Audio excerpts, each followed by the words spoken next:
When the man returned home from his business trip, he discovered something terrifying.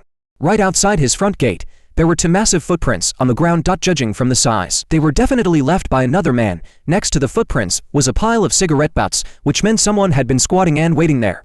For a long time, the man's wife was always home alone. Immediately, a chilling thought flashed in his mind. He rushed back to his car, grabbed his gun, jumped over the gate, and sprinted toward the house. He cut through a dense patch of woods and reached the house. On a small trail nearby, he saw those footprints again, which meant that person had already entered the house. The man chambered around, lowered his body and quietly snuck inside, but loud music was blasting in the house, and his wife was nowhere to be found. He searched frantically. When he entered the bedroom, the room was a complete mess. Bloodstains were splattered all over the wall. Clearly, a brutal fight had taken place. The man immediately called his wife. Only then did he learn she had been beaten badly and was now hospitalized. In a weak voice, she said.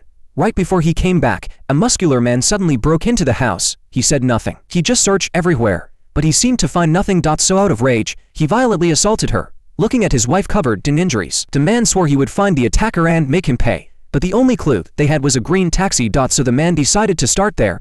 The next day, he drove around the city trying to locate that green taxi. Soon, he found two of them parked on a small row, but he didn't make a move. Instead, he silently memorized the company name printed on the doors. That night, he went to the taxi company, pretending he needed help. As the staff on duty went to open the door, the man quickly put a stocking over his head. When the door opened, he pointed his gun at the staff member and forced his way inside. He then accessed the office computer and pulled up all vehicle trip records. He found one taxi that had appeared near his house before he came home. The driver of that taxi was a young man named Leo. Then he checked the driver files and found Leo's ID photo. Although he now had the information he needed, he didn't leave immediately. He deliberately trashed the office to make it look like a robbery. The next morning, he waited outside the taxi company early.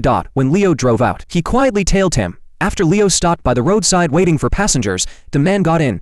Pretending he was in a rush, he casually gave an address and told Leo to start driving. But not long after the car started moving, the man quietly drew his gun and tapped the partition, signaling Leo to look back. Leo saw the gun and almost lost his soul in shock. He thought he was being robbed, so he immediately offered his wallet. But the man wasn't interested in his money at all. He just wanted Leo to tell him everything about that trip to his house 3 days ago.